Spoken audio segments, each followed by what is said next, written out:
Alright guys, so I was a little reluctant to do this sneaker review. I've actually had these kicks for a few months now, but I really needed to give them a chance, and for several reasons. Number one, the very first time that I wore them, they dug deep into the backs of my heels, and all I did was go for a walk and left me with bruises for several days. Number two, they weren't what I was expecting in terms of like the overall level of comfortability, which we'll get into. And number three, I just wasn't a huge fan of all the colorways that were released, so I settled on these. Now, I was first introduced to these kicks on Carbon 38's website, and I cannot remember the name of that colorway, but I believe that they were like a purple hue. And the moment that I saw them, I was like, oh my gosh, those are dope as fuck. I need to order a pair. I felt like they were so dope. But of course, lo and behold, I go to add the shoe to my cart and they were sold out. And they were also sold out on Nike's website. And the colorways that were being offered on Nike's website, I was not at all a huge fan of. So because I love the shape of the shoe so much, I went ahead and settled for this colorway. I definitely don't hate this colorway, but I'm also not in love with it. I'll definitely wear them just to go for a walk. But in terms of pairing them with my athleisure looks, probably not. But looks aside, let's get into how this shoe functions and performs. Now, like I just said, the back of the shoe dug into the back of my ankle, leaving me with bruises for several days. Now, I think the reason for that is the padding and the cushioning that's running throughout the back of the shoe. Obviously, that's there to provide you with maximum support, right, when doing these high impact exercises.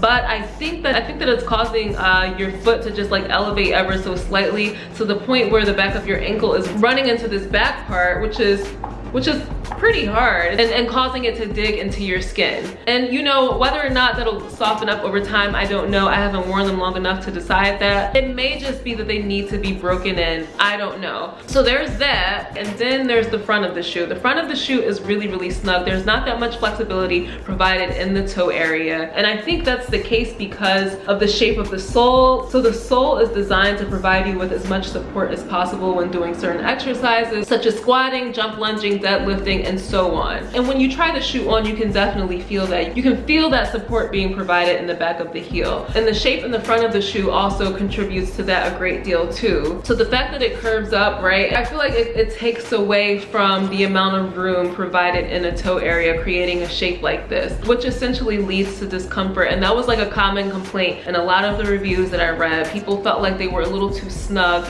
around the upper part in the toe area. And I really think it's because of the shape of the shoe and the way that it curves up. And another thing that contributes to that snug fit are the way that the shoelaces are placed. So the shoelaces aren't all in unison. They have the zigzag thing going on. And again, that's just to provide you with more support to make sure like the shoe is nice and snug. And you definitely want a really good snug fit when doing HIIT training. This is just my opinion. The shoe is overproduced. There's just too much going on in terms of the functions. Honestly, truly. The design of it is so dope. Like, I can't take that away from it. That is not up for debate. The look of the shoe is definitely hot, and in certain colorways, like, I would definitely wear these on a regular day, not to work out in, but just to wear with some cute athleisure looks or to go for a walk. But as far as working out in these, I probably won't be risking that. You know, I just don't want that to happen to the back of my heel again. That is the most painful feeling, because then you run into an issue where it just hurts to wear all of your shoes. So I don't have time for that. I went for a walk in them today, and they definitely felt a lot better. So would I highly recommend these for HIIT training? You would have to try them for yourself to see. I personally would say no, and definitely look at other reviews,